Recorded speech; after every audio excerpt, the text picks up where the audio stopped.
मुसलमान तेजी से दबते चले जाते हैं, दबते चले जाते हैं। मुल्क के शाम का बंदा आ गया हज़रत उमर को मिलने, उसने आते ही पूछा तुम्हारे बादशाह का महल कहाँ? उन्होंने कहा जी हमारे बादशाह का महल नहीं होता।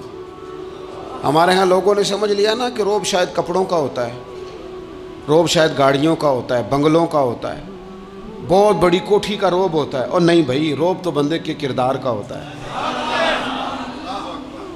उसके अफकार का रोब होता है, रोब उसके ऊंचे ख्यालात का होता है। कहाँ है आपके बादशाह का महल? तो उन्होंने कहा महल शहल तो कोई नहीं, मस्जिद में होंगे अमीरुल मोमिनीन। बंदा कहता है मैं सोच में पड़ गया कि जिसके नाम से मेरा बादशाह कांपता है वो मस्जिद में होगा। गनमैन ही कोई नहीं, हटो बचो ही कोई नहीं, इधर उधर ही कोई नहीं, पहरेदार ही कोई नहीं। मस्जिद में जाके पूछा जनाब उमर, कहने लगे इधर ही थे। किधर हैं भाई हजरत? वो किधर हैं भाई? इधर ही थे। कहने लगा, मैं हैरान हो गया ये बादशाह की बात हो रही है। एक साहब कहने लगे वो खजूरों के बाग की तरफ जा रहे थे। कहते मैं खजूरों के बाग में गया तो एक बंदे से पूछा अमीरुल मोमिनीन, कहने लगा वो सामने की तरफ जा रहे थे। उधर गया, एक बंदे से पूछा कहाँ है वो शख्स इसकी 24 लाख मुरब्बा मील पे हुकूमत है? कहाँ है वो शख्स जो मदीने में बैठ के नारा लगाता है तो कैसर और किसरा कांप जाते हैं? वो बंदा किधर है कि जिसकी बात जगह जगह होती है, जिसका तज़किरा सुना है कि उसे देख के शैतान भी रास्ते बदल जाता है। उन्होंने कहा वो देख रहे हो खजूर के दरख्त के नीचे कुएं के साथ मिट्टी का ढेला तकिए की जगह रख के वो जो तामत बांधे कुर्ता पहने सोया है वही तो फारूक आजम है। वो शख्स कहते हैं उमर सोए थे। शेर सोया भी हो तो उसका रोब होता है। शेर जो होता है, शेर कभी सो भी जाए ना तो लोग फिर भी खौफ खाते हैं और उसके जागने का खौफ खाते हैं कि ये कहीं जाग ना जाए। शेर जो हुआ, कहते हैं हजरत उमर सोए थे पर मैं करीब गया तो मेरे वजूद पे रोब तारी हो गया, रोब। और मेरी ज़ुबान से बेसाख्ता ये जुमले निकले कि उमर तू इंसाफ करके सोया है ना तो मिट्टी के ढेले पे भी तुझे सुकून की नींद है। खुददारी, वकार, इज्जत, ये एहसास कमतरी से बाहर निकलें। हमने अपने बच्चों को मसल डाला है, वो तुसी माड़े दे बच्चे हो, तुसी तो नहीं ना आगे जा सकते, वो असी गरीब लोग ना बेटे तू फलाने के साथ ना जाया। हमने अपने बच्चों की ख्वाहिशात तबाह कर दी, कमज़ोर करके रख दिया, इन्हें बार बार सिखाया हमने। खुददार था वो बाप जिसकी थोड़ी सी आमदन थी पर वो गर्मियों में अपने पुत्र से कहता था पुत्र बड़ोले में दाने डाल दिए हैं, तुम्हारी माँ ने मर्तबान में अचार डाल दिया है, लो अब सारी गर्मियाँ परवाह कोई नहीं। वो खुददार लोग थे। लेकिन आज ये दीन गालिब होने के लिए आया है। मुसलमान ने गालिब होना है। ये थोड़ा अपनी ज़ात से उठकर जब सोचेगा ना, बड़ी बात करेगा, बड़ी बड़ी सोच पैदा करेगा, बड़ा इसका मिजाज होगा, खुला इसका दिल होगा, तो फिर ना ये ज़रा सर उठा के जिएगा। कुरान मजीद की जो आयत करीमा मैंने तिलावत की, अल्लाह करीम ने फरमाया हुवल्लज़ी अरसला रसूलहू बिलहुदा व दीनिल हक़। फरमाया वो कादिर मुतलक है जिसने अपने रसूल को हिदायत और हक दे के भेजा है। दो चीज़ें दे के भेजा है, हिदायत और हक। किताब हिदायत और हक हुजूर लेके आए। किस लिए भेजा है? कि निरा तस्बीह पढ़ें और सो जाएं, निरा जनाब इबादत करें और आराम करें, निरा जनाब तिलावत करें और आराम करें ना। हुवल्लज़ी अरसला रसूलहू बिलहुदा व दीनिल हक़। वो रब है जिसने अपने नबी को, अपने रसूल को हिदायत और हक दे के भेजा है। क्यों? कि लियुज़हिरहू अलद्दीन कुल्ले, ताकि इस दीन को तमाम दीनों पर गालिब कर दे, इसको गालिब करे, हर दीन पर ये दीन छा जाए। वलौ करिहल मुशरिकून, अगरचे मुशरिकों को ये बात बुरी ही लगे, ना पसंद आए, किसी को नहीं आती।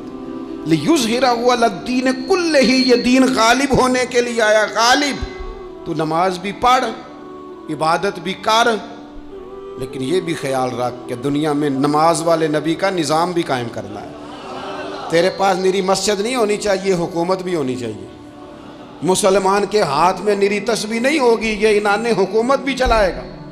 इसके अंदर खुददारी होगी। हजरत उमर तहज्जुद भी पढ़ते थे और सवेरे हुकूमत भी करते थे।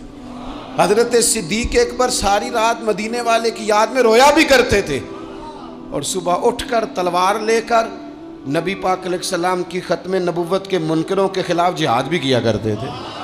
जब तक अपने मिजाज में वो शौक़ नहीं पैदा होता कि दीन को गालिब करना है, जद्दोजहद करनी है, कोशिश करनी है। बड़ा सौखा है हमारे लिए भी, आराम से नमाज पढ़ें, नफल पढ़ें, इबादत करें। और वैसे भी उसे लोग ज़्यादा बड़ा पीर समझते हैं जिसकी तस्बीह ज़्यादा लंबी हो। वो ज़्यादा बड़ा पीर होता है जिसकी पगड़ी ज़रा ज़्यादा बड़ी हो, जुब्बा तगड़ा पहने, उजरे के अंदर रहे, बाहर ना निकले, और अंदर जाएं 2 मिनट के लिए हजरत की ज़ियारत करें, बाहर आ जाएं, बस छुट्टी। वो ज़्यादा पीरी मुरीदी हो जाती है। पीर तो बोलता ही नहीं। वही है तेरे ज़माने का इमाम बरहक। इकबाल कहने लगे वही है तेरे ज़माने का इमाम बरहक, जो तुझे हाजिर व मौजूद से बेजार करे और मौत की शक्ल में दिखला के तुझे जलवा यार, जिंदगी तेरे लिए और भी दुश्वार करे। तो जो तेरा जीना मुश्किल कर देना, वो तेरे ज़माने का इमाम बरहक है, तेरे लिए ज़िंदगी दुश्वार कर। ये क्या बात हुई कि ठीक है जनाब आप मौज करें जो दीन गालिब होने के लिए आया।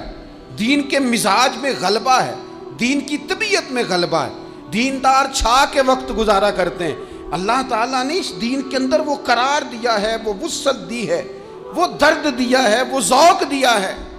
अपने अंदर से वो बुत तोड़ डालें जो बुत मायूसी फैलाते हैं। उन जगहों से निकल आए जहाँ इंसान कमज़ोर पड़ता है। उठ बांध कमर क्यों डरता है, फिर देख खुदा क्या करता है। आगे की तरफ देखें, आगे की तरफ देखें। मेरे नबी अकरम सल्लल्लाहु ताला अलैहि वसल्लम ने फरमाया, हालात जितने भी ख़राब आ जाएं, माहौल जितना भी बिगड़ जाए, उम्मत पर दुश्वारी जितनी भी आए, हुज़ूर अलैहिस्सलातु वस्सलाम ने फरमाया है ये दीन इस्लाम है। ये मुस्लिम के लफ्ज़ हैं। हुज़ूर फरमाते हैं ये दीन हमेशा कायम रहेगा। और फरमाया एक जमात होगी पूरी मेरी उम्मत की जो दीन इस्लाम के दिफा में काम करती रहेगी, जद्दोजहद करती रहेगी, कोशिश करती रहेगी, हिम्मत करती रहेगी। मेरे अजीज़, हुज़ूर ने फरमाया हमेशा ये दीन कायम रहेगा और एक जमात हमेशा इस दीन के लिए काम करती रहेगी। और मेरे नबी पाक अलैहिस्सलाम ने फरमाया 100 साल के बाद तो अल्लाह ज़रूर इस उम्मत में एक ऐसा शख्स पैदा करेगा, ये इब्ने माजा में हदीस मौजूद है, जो इस दीन की नए सिरे से तजदीद कर देगा। वो लोग आते रहे, जब हालात बड़े बिगड़े तो हज़रत उमर बिन अब्दुल अज़ीज़ आ गए, हालात का रुख बदल के रख दिया। फिर मामलात बड़े बिगड़े तो इमाम शाफ़ई जैसे लोग आ गए, गौसे आज़म जिलानी जैसे लोग आ गए। हालात बड़े बिगड़े तो शेख अब्दुल हक मुहद्दिस देलवी जैसे लोग आ गए। हिंदुस्तान में जब माहौल बड़ा कठिन हुआ तो आला हज़रत फाज़िल बरेलवी जैसे लोग आ गए। हर सदी के सिरे पर अल्लाह ताला एक मुजद्दिद भेजेगा, हुजूर का वो ग़ुलाम दीन को नए सिरे से ताज़ा करे। दीन के चमन में हमेशा बहार रहेगी, हमेशा नूरानियत रहेगी, हमेशा नूरुन आला नूर रहेगा। ये काम सिर्फ करने का काम क्या है, ये दीन तो फलेगा फूलेगा। जो आगे बढ़ के खिदमत में हिस्सा डाल लेगा ना, वो अपना नफ़ा करेगा।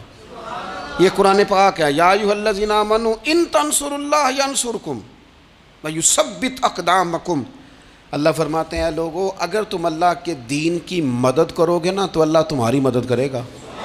व युसब्बित अक़दामकुम, और तुम्हारे कदम जमा देगा, तुम्हें इस्तिक़ामत दे, तुम आगे। और दीन की मदद सिर्फ पैसों से नहीं होती। कोई शख्स समझे कि फ़कत माल से मदद होती है। जब आप वक्त पर आकर मस्जिद में जुमे की नमाज अदा करते हैं तो ये भी आप दीन की खिदमत ही करते हैं। जब आप दीनी इज्तिमात की रौनक बढ़ाते हैं तो ये भी आप दीन की खिदमत ही करते हैं। जब आप किसी दीन के तालिब इल्म का हौसला बढ़ा देते हैं ना, बेटे बड़ी बात है कुरान पढ़ते रहना, ये भी आप खिदमत ही करते हैं। जब आप दीन के बारे में किसी जगह बैठ के अच्छी बात कर देते हैं, यार अल्लाह का फजल है हमारे दीन में ये खैर अल्लाह ने रखी, ये भी आप दीन की मदद ही करते हैं। आप किसी भी जगह किसी भी हवाले से दीन के लिए कोई भी पैगाम देते हैं, कोई भी बात करते हैं, तो आप दीन की ये सारी खिदमतें दीनियाँ हैं। ये सारा दर्द है, ये सारा ज़ौक़ है। हम अपना अपना हिस्सा जिस तरह भी मिला सके दीन की हिमायत